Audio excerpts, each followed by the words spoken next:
মুক্তি পেল শাকিব খান অভিনীত বরবাদ ছবির টিজার। আপনি কি এই ছবির টিজারের জন্য অপেক্ষায় ছিলেন? তাহলে এই ভিডিওটি আপনার জন্য। এই ভিডিওটিতে আপনার জানা অজানা তথ্যগুলো শেয়ার করব। অবশ্যই ভিডিওটি শেষ অবধি দেখার অনুরোধ রইল। বুঝতে চাইলে না টানুন। অবশেষে ঢাকায় চলচ্চিত্র শীর্ষনায়ক শাকিব খানের আলোচিত ছবি বরবাদ এর টিজার প্রকাশ করা হয়েছে। ঈদ উল ফিতর উপলক্ষে বৃহস্পতিবার সন্ধ্যায় মুক্তি পেয়েছে এই ছবির টিজার। 1 মিনিট ৪৪ সেকেন্ডের টিজার ইতিমধ্যেই শাকিব ভক্তদের আগ্রহে শীর্ষে উঠেছে। গত বছরে 18 ডিসেম্বর মুক্তি পায় মেহেদী হাসান হৃদয় পরিচালিত বরবাদ ছবির মিশন পোস্টার।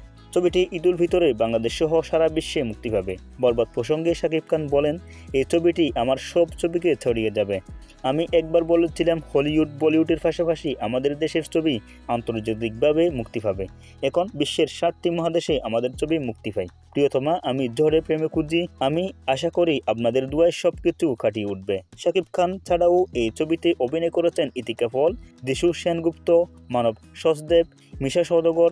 একটি আইটেম গানের পারফর্ম করেছেন কলকাতার অভিনেত্রী নুসরাত জাহান। তাহলে এই ভিডিওটি দেখে আপনার কেমন লাগলো? অবশ্যই মতামতগুলো আমাদের কমেন্ট বক্সে জানাতে ভুলবেন না। এবং আপনি যদি আমাদের চ্যানেলের প্রথম হয়ে থাকেন অবশ্যই আমাদের চ্যানেলটি সাবস্ক্রাইব করবেন, ফেসবুক পেজটি অবশ্যই ফলো করবেন। আসসালামু আলাইকুম রহমতুল্লাহি ওয়া বারাকাতুহু।